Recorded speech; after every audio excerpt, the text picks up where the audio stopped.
Welcome to Rewatch-and-Rank. On this channel, we rewatch older TV shows, provide a summary and opinion on the episode before ranking each episode against each other.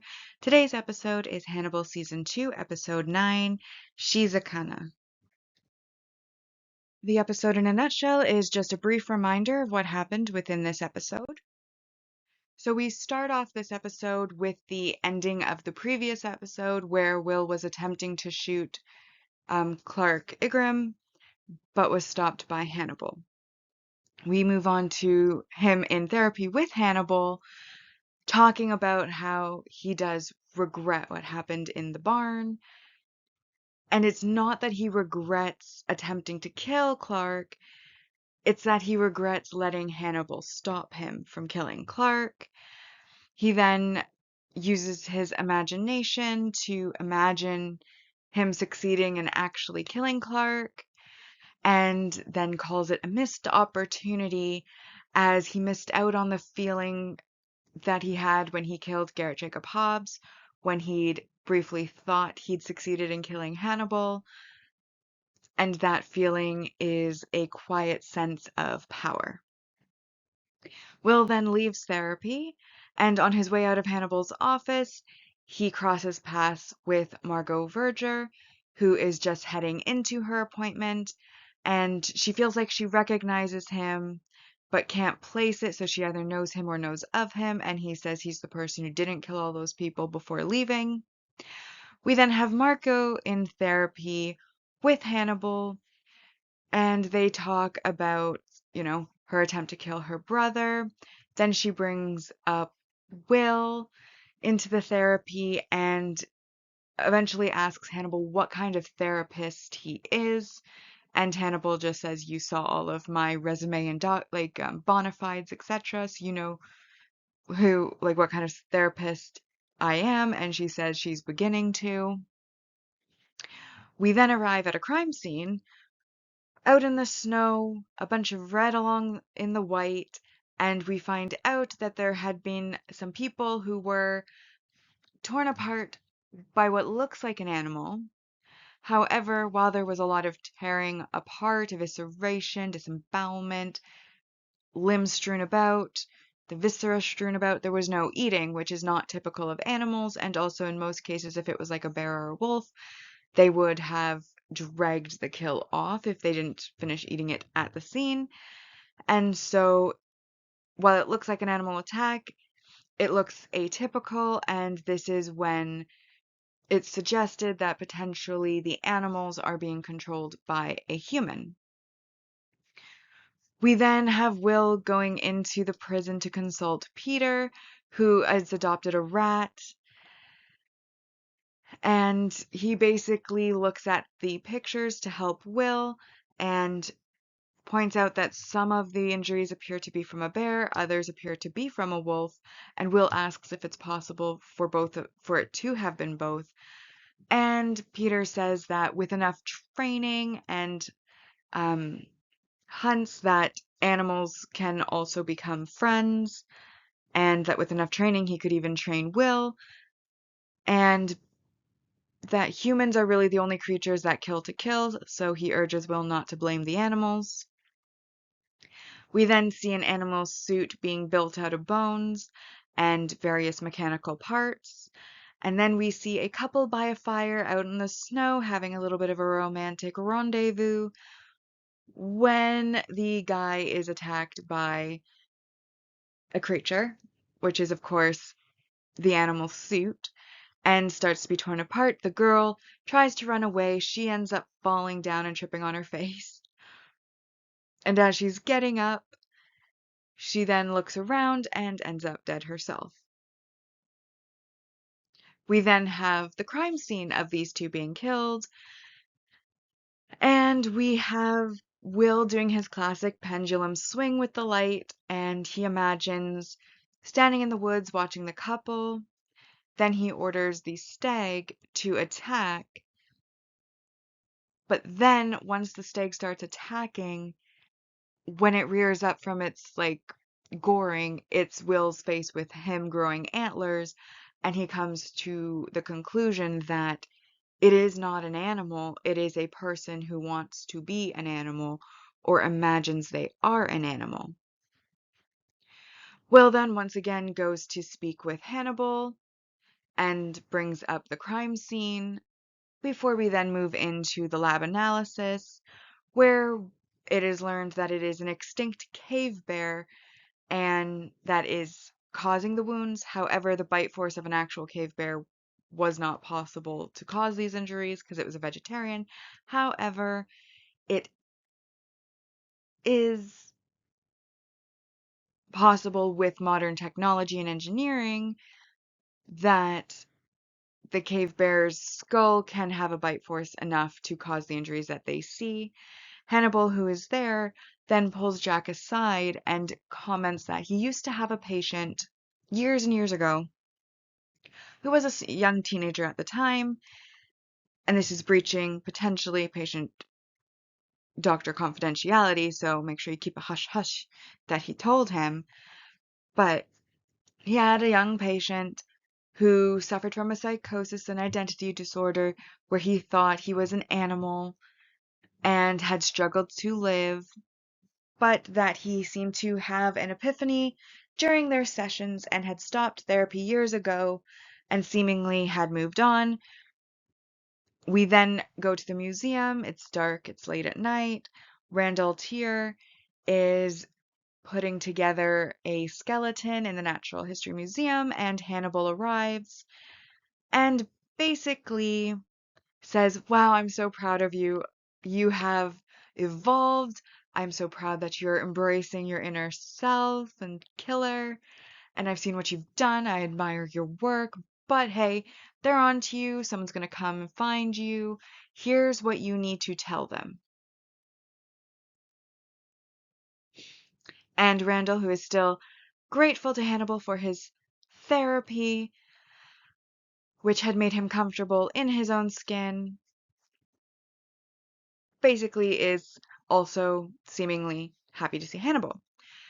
Jack then visits Randall at his workplace with Will, and basically asks him about the skeletons, asks him about his past, and Randall basically says, "I'm on my medication, I'm working hard, I'm socializing, I am a success story and show that mental illness can be treated."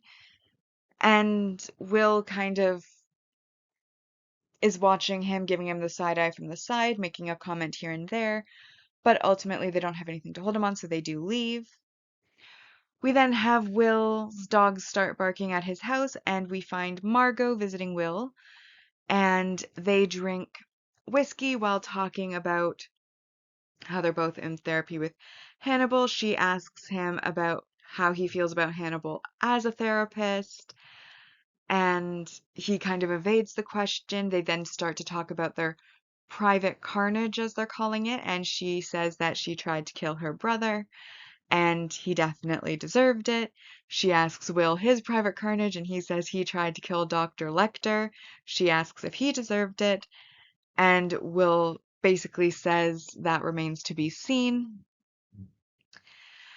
And then Will once again goes to therapy with Hannibal, where they talk about how he wonders what would happen if Hannibal's patients started comparing notes.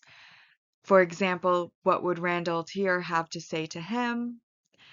And Hannibal and him then talk about that before the conversation kind of cycles back to what Hannibal thinks of when he kills, and he says he thinks about God.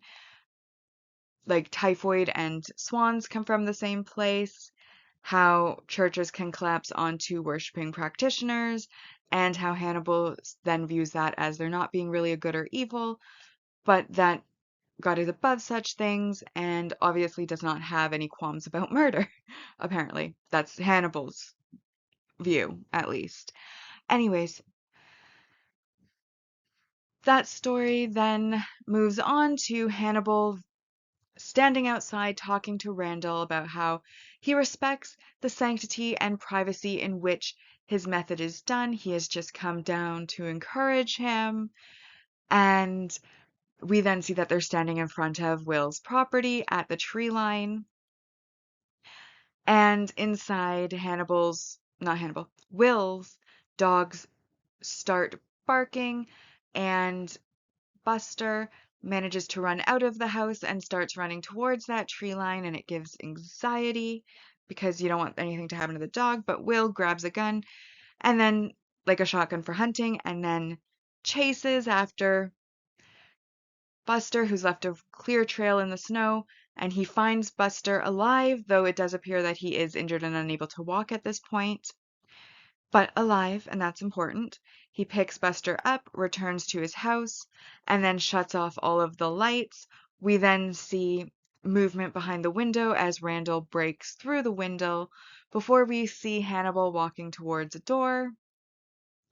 And I couldn't pick up if it was his office door or his home door, as Will does frequent both places. But anyways, he comes in and he finds Will standing in front of a window, and before him is laid out Randall's dead body. And Will declares that he tried to kill Hannibal. Now Hannibal has sent someone to kill him, even Steven, and Hannibal nods. And that is the end of this episode. We next move on to our rankings, and we have our mostly objective rankings, which use set values first, followed by the personal ranking, which uses my personal opinion second. So we'll start with our mostly objective rankings. So the mostly objective ranked values, I highlighted the ones that I felt applied. And we start with our multi-episode supporting character, Randall Tier, who is worth 2 points. And while he did die at the end of this episode, I believe the next episode shows the actual happening of it, so he is technically in both of the episodes, therefore multi-episode supporting character. We then get a multi-episode supporting character development, which is also worth another 2 points, bringing us to 4, which is that we get to see Peter again, who is a very likable character, really sweet guy, seemingly, at least from the interactions we've witnessed as the audience. And Will comes to him to consult about the animals because he is an animal expert. And we see that whilst in prison, he has adopted a rat and has it kind of sitting inside of his uniform, but warns Will like not to stare too hard at it because then the people at the facility will take it away from him. And he doesn't want that, obviously. Then we have worth 3 points, the impactful slash memorable moment slash line slash etc. And for me, that was the murder concept. So, as I mentioned, one of the things about the show that I really like is the imagery of the show and the creative ways in which the murderers murder people. They're very aesthetic most of the time, especially when it's Hannibal, but there are a few that just stand out above the rest. For example, the mushrooms in episode 2, fan favorite, at least as far as I'm a fan of. And this is another one that's very memorable, not only because of the way he kills in like a mechanical animal suit made out of actual fossilized bones, but also the fact that he goes after Will and is sent after Will with Hannibal. It's a very memorable sort of scene, and it does stick with you outside of the series, so that was worth the 3 points, as I mentioned, bringing us to 7.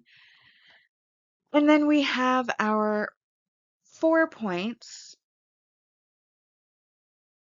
which brings us above 10. And I did give 4 points twice.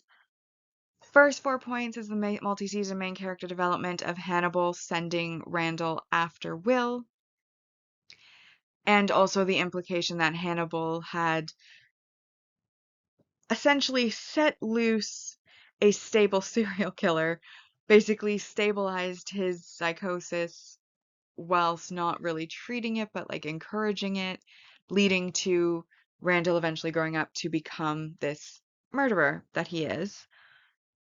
And then we also have, of course, the revelation at the very end of the episode that Will has killed Randall, which puts another body at his feet, and that also was 4 points. Now, I didn't put any negatives for this episode, at least point-wise. I will honorably mention, obviously, Will has murdered somebody. Murder is negative behavior and bad, but I feel like it's mitigated by the fact that it was self-defense. I don't think Will would have gone out and hunted Randall on his own. Therefore, I'm not taking the points for it, but I will honorably mention that I do acknowledge it. And also, like with this show, there's murder in every episode. So if every episode was going to get a -2 points, that would be kind of unfair. So in this case, because his murder is self-defense or imagined, in the case of the scene where he imagines having shot Clark, I'm not taking points. Which then makes this, of course, a 10 out of 10 episode. So our season 2 ranking so far for our mostly objective ranking, in first we have Kaiseki Mukozuke.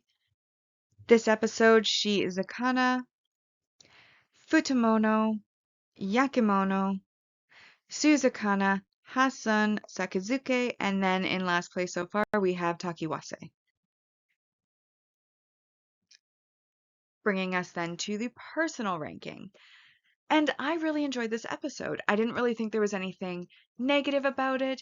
It's planting seeds for future developments with, Margot and Will having crossed paths now, both being patients of Hannibal, Randall being the patient of Hannibal.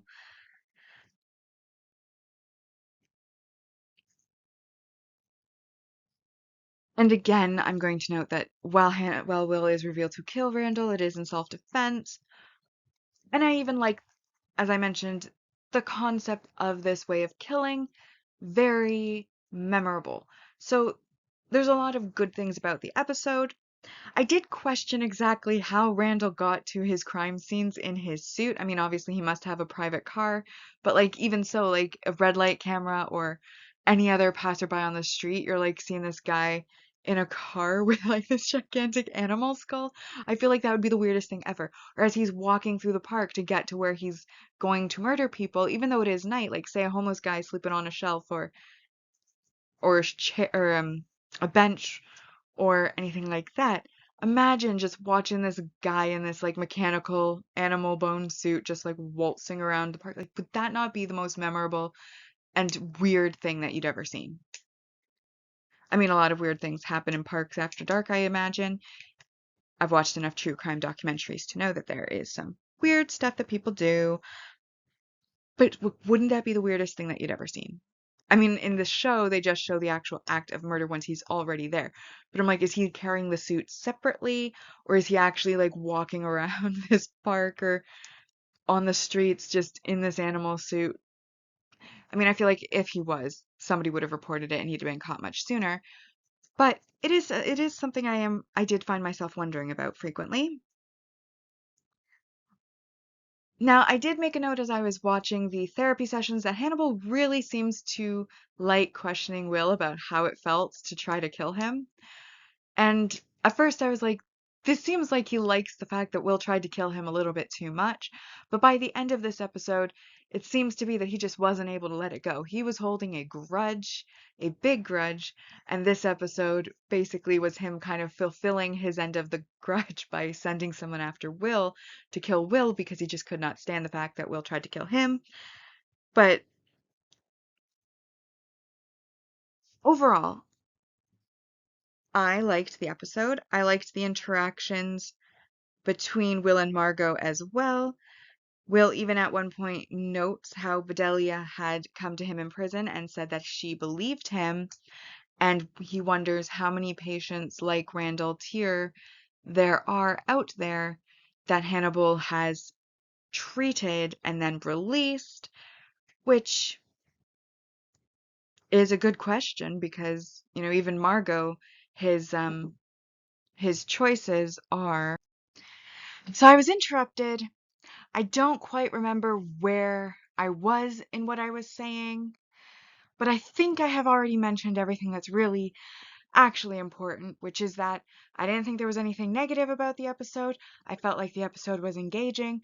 I liked the episode. I found it memorable, and I also liked how they're placing hints and setting up for future episodes within this one, and that is why I decided to give it a 10 out of 10 on the personal ranking, which then has our personal ranking.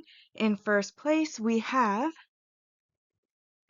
Yakemono, Mukazuke, this episode in third, Shizakana, Hasun, Kaiseki, Futamono, Suzakana, Sakazuke, and then in last so far is Takawase. Bringing us to our series ranking so far, where we have on our mostly objective ranking, Season 1 coming in at 83.85%, and Season 2 so far at 73 out of a possible 130. We then have the personal ranking, where Season 1 came in at 66.92%, and Season 2 so far is at 79 out of 130. With that, we've now rewatched and ranked Hannibal Season 2, Episode 9, Shizakana. Like and subscribe if you'd like to, and I'll see you in the next episode.